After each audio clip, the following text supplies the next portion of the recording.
They laughed at the paralyzed boy for not singing, until a poor girl taught him a secret. The sound of cruel laughter echoed through the school auditorium as 16-year-old Marcus sat in his wheelchair, tears streaming down his face. The annual talent show auditions had just ended, and once again he had been rejected before he could even try. "What's a boy who can't even walk going to do on stage?" the drama teacher had said dismissively. "Singing requires presence, energy, movement. You'd just be sitting there." The other students snickered, whispering among themselves as Marcus wheeled away in humiliation. But what they didn't know was that this moment of crushing defeat would lead to the most extraordinary discovery of his life. Thanks to an unlikely friendship with the poorest girl in school who possessed a secret that would change everything. If this story touches your heart, please take a moment to like this video, share it with someone who needs inspiration today, and don't forget to subscribe to Trillionaire in Love for more uplifting stories that celebrate the human spirit. Your support means everything to us, and we'd love to hear your thoughts in the comments below. Marcus had been paralyzed from the waist down since he was 8 years old, the result of a car accident that had claimed his mother's life and left him in the care of his overwhelmed father. For 8 years he had watched from the sidelines as his peers danced, played sports, and lived the carefree lives he could only dream of. Music had become his refuge, his sanctuary. In the quiet of his bedroom, he would sing along to his favorite songs, his voice soaring with an emotional depth that came from profound pain and unshakable hope. He had a gift, a truly remarkable voice that could move mountains if only someone would give him the chance to share it. But the world seemed determined to keep him silent. At Jefferson High School, the unspoken rule was clear. If you couldn't stand, you couldn't truly perform. The drama department was run by Mrs. Richardson, a former Broadway hopeful whose own dreams had been crushed decades ago, and she had no patience for what she called charity cases. Year after year, Marcus would gather the courage to audition, only to be turned away before he could sing a single note. The rejection had become a ritual of humiliation that his classmates had grown to expect and, shamefully, to enjoy. This particular October morning had been especially brutal. As Marcus wheeled through the hallways after the audition disaster, he could hear the whispers following him like shadows. "Did you see his face when she said no? I almost felt sorry for him. At least he knows his place now." The words cut deeper than any physical pain he had ever endured. He found himself seeking refuge in the most forgotten corner of the school, an old practice room in the basement that had been abandoned for years. As he sat there in the musty darkness, fighting back tears of frustration and shame, he heard something that stopped his heart. A voice, clear and pure as crystal, was singing an old spiritual with such raw emotion that it seemed to fill every crack in his broken soul. The voice was coming from the room next door, and it belonged to someone who understood pain in a way that transcended words. Marcus had never heard anything so beautiful, so achingly honest in his entire life. He wheeled closer to the source of the sound, pressing his ear against the thin wall that separated the two rooms. The singer was performing Amazing Grace, but not the sanitized version he knew from church. This was something primal, something that spoke of real loss and real redemption. When the last note faded into silence, Marcus found himself knocking softly on the wall, his heart pounding with a mixture of fear and desperate hope. The door to the adjacent room creaked open, and there stood Elena Vasquez, a girl he had seen in the hallways but never really noticed. She was small and slight, wearing clothes that had clearly seen better days, with patches carefully sewn over worn spots and shoes that were held together more by determination than leather. Her family had moved to town 3 years ago, refugees from a country torn apart by violence, and she worked 2 jobs after school to help support her younger siblings. Elena was invisible to most students, dismissed and ignored just as thoroughly as Marcus, but for entirely different reasons. "I heard you singing," Marcus said quietly, his voice barely above a whisper. It was incredible. Elena looked surprised, almost frightened. In her heavily accented English, she replied, "I am sorry if I disturbed you. I thought no one would hear. I come here because it is the only place I can practice without bothering anyone. Practice for what? Marcus asked, genuine curiosity replacing his earlier despair. Elena hesitated, wrapping her arms around herself as if trying to disappear. Nothing important, just singing. My grandmother, before she died, she taught me that music is the language of the soul. But here, no one wants to hear the music of someone like me. In that moment, Marcus recognized a kindred spirit. Here was someone else who had been silenced by a world that judged worth by appearances, by circumstances beyond their control. Elena's poverty made her invisible just as surely as his wheelchair made him a target. But there was something else in her eyes, something that gave him hope. "Would you teach me?" he asked suddenly, the words tumbling out before he could stop them. Elena looked confused. "Teach you what?" "Whatever it is you do when you sing. I've been singing for years, but what I just heard, that was different, that was real." Over the following weeks, an unlikely friendship bloomed in that forgotten basement room. Elena was initially hesitant to share her techniques, born from a childhood of hardship and loss that had taught her to find strength in the depths of despair. But as she got to know Marcus, she began to open up about her grandmother's teachings. Abuela used to say that the voice is not just about the throat or the lungs. Elena explained during one of their clandestine sessions. It comes from here. She placed her hand over her heart, and here, she touched her stomach. You must sing from the place where your pain lives, but also where your hope grows. The body, it does not matter. The wheelchair, the poverty, these are just the outside. The song comes from the inside. Elena taught Marcus breathing techniques she had learned from her grandmother, ways to channel emotion through his voice that he had never imagined possible. She showed him how to use his upper body to create the presence and energy that Mrs. Richardson claimed was impossible from a wheelchair. Most importantly, she taught him to embrace his story rather than hide from it. Your chair is not your weakness, she told him one afternoon as they worked on a particularly challenging piece. It is part of your strength. You have survived things that would break other people. That survival, that strength, it makes your voice unique. Stop trying to sing like someone who has never known struggle. Sing like Marcus, the boy who has faced the darkness and chosen to keep fighting.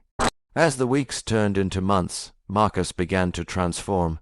His voice, already naturally gifted, took on new dimensions of power and authenticity. Elena helped him select songs that told his story, pieces that spoke to the universal human experience of overcoming adversity. They worked on staging, with Elena showing him how to command attention through subtle movements and powerful presence rather than flashy choreography. But their friendship faced constant challenges. Elena was often exhausted from her jobs, sometimes falling asleep during their practice sessions. Marcus struggled with the fear that he was taking advantage of her kindness, worried that he was asking too much of someone who already carried the weight of the world on her shoulders. There were days when the cruel comments from classmates became too much, when both of them questioned whether their dreams were worth the pain of constant rejection. The breakthrough came in February, just 2 months before the annual Spring Talent Show. Elena had been teaching Marcus a song that her grandmother had sung during the darkest days of their journey to America, a piece about finding light in the deepest darkness. As Marcus sang, something clicked. His voice soared with an emotional authenticity that left them both breathless. For the first time, he wasn't trying to sing despite his wheelchair. He was singing because of everything he had overcome. "That's it," Elena whispered, tears in her eyes. "That's your secret. You're not hiding from your story anymore. You're telling it." When auditions for the Spring Talent Show opened, Marcus almost lost his nerve. The memories of past humiliations flooded back, and he found himself paralyzed by fear rather than physical limitation. It was Elena who gave him the courage to try one more time. Remember what Abuela always said, she told him as they stood outside the auditorium. The audience doesn't remember perfection, they remember truth. Go in there and tell them your truth. Mrs. Richardson barely looked up when Marcus entered the audition room. "Mr. Thompson, we've been through this before." The answer hasn't changed, but Marcus had changed. Instead of pleading or arguing, he simply began to sing. The song Elena had helped him choose was a powerful ballad about resilience, about finding strength in brokenness. As his voice filled the room, something extraordinary happened. The chattering students fell silent. Mrs. Richardson's pen stopped moving across her clipboard. The few teachers present found themselves leaning forward, captivated by the raw emotion pouring from this young man who had been dismissed so many times before. When the last note faded, the room remained silent for what felt like an eternity. Then, slowly, Mrs. Richardson looked up from her clipboard, her expression completely transformed. "Mr. Thompson," she said quietly, "you'll be performing in the show." The night of the talent show arrived with all the nervous energy and excitement that Marcus had dreamed of for years. Backstage, he waited in his wheelchair, dressed in his best clothes, his hands trembling with anticipation. Elena stood beside him, having convinced the school to let her serve as a backstage volunteer so she could be there for his big moment. "Remember," she whispered as his name was announced, "don't sing for them. Sing for everyone who has ever been told they're not enough. Sing for your mother. Sing for my grandmother. Sing for us." As Marcus rolled onto the stage, he could hear the familiar murmurs from the audience. Some were surprised to see him there, others were already preparing to judge. But as the spotlight hit him and the opening notes of his song began, something magical happened. The skepticism in the room began to transform into something else entirely. Marcus sang like he never had before. Every lesson Elena had taught him, every moment of pain he had endured, every dream he had been told to abandon it all poured out in a performance that transcended physical limitations and touched the very core of what it means to be human. His voice soared through the auditorium, carrying with it a message of hope that resonated in every heart present. The audience was completely silent, hanging on every word, every note. Parents who had come to see their own children perform found themselves moved to tears by this young man's courage and talent.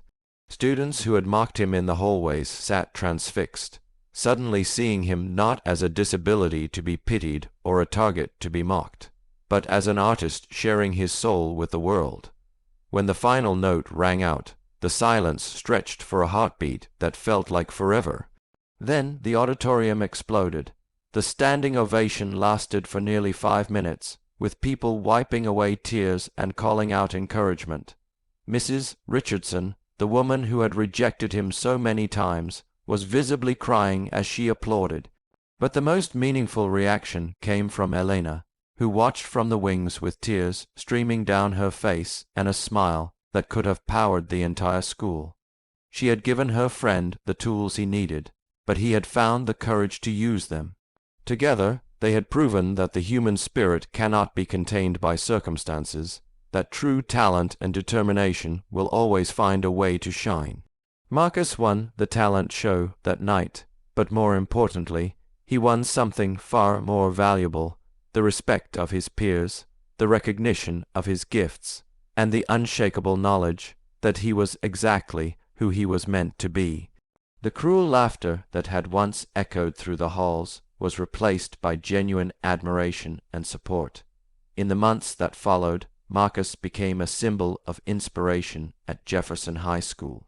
He was invited to perform at school events, community gatherings, and even earned a scholarship to a prestigious music program. But he never forgot the girl who had made it all possible. He and Elena remained close friends, supporting each other through the challenges that lay ahead.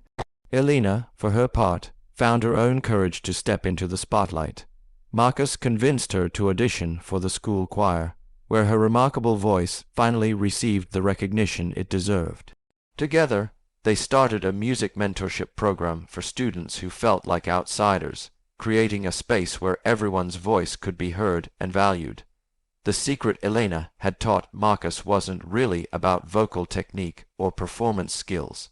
It was about the power of authentic storytelling, about finding strength in vulnerability, and about the transformative magic that happens when we stop trying to hide who we are and start celebrating it instead. She had shown him that his wheelchair wasn't something to overcome. It was part of his story, part of what made his voice unique and powerful. Years later, Marcus would go on to become a professional musician. using his platform to advocate for disability rights and to inspire others to pursue their dreams regardless of the obstacles they faced. Elena became a music teacher, passing on her grandmother's wisdom to new generations of students who needed to believe in their own worth.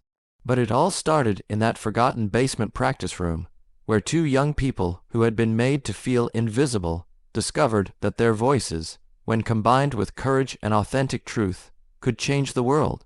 They learned that the most powerful songs don't come from perfect lives or flawless bodies. They come from broken hearts that refuse to stop beating, from spirits that refuse to be silenced, and from the unbreakable human determination to rise above any circumstances that try to define our limitations. The cruel laughter that once filled the halls of Jefferson High School was replaced by something far more beautiful, the sound of young people discovering their own worth, finding their voices, and learning that true strength comes not from what our bodies can do, but from what our spirits refuse to surrender.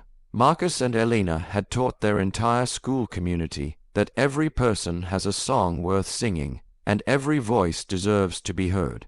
This story reminds us that our greatest challenges often become our greatest strengths, and that the most unlikely friendships can lead to the most extraordinary transformations. If Marcus and Elena's journey inspired you today, please hit that like button, share this video with someone who needs to hear this message, and subscribe to Trillionaire in Love for more stories that celebrate the incredible power of the human spirit. We'd love to hear in the comments about a time when someone believed in you, when you didn't believe in yourself. Your story might be exactly what someone else needs to hear today. Remember, you are never too broken to be beautiful, never too different to be worthy, and never too small to make a difference in this world.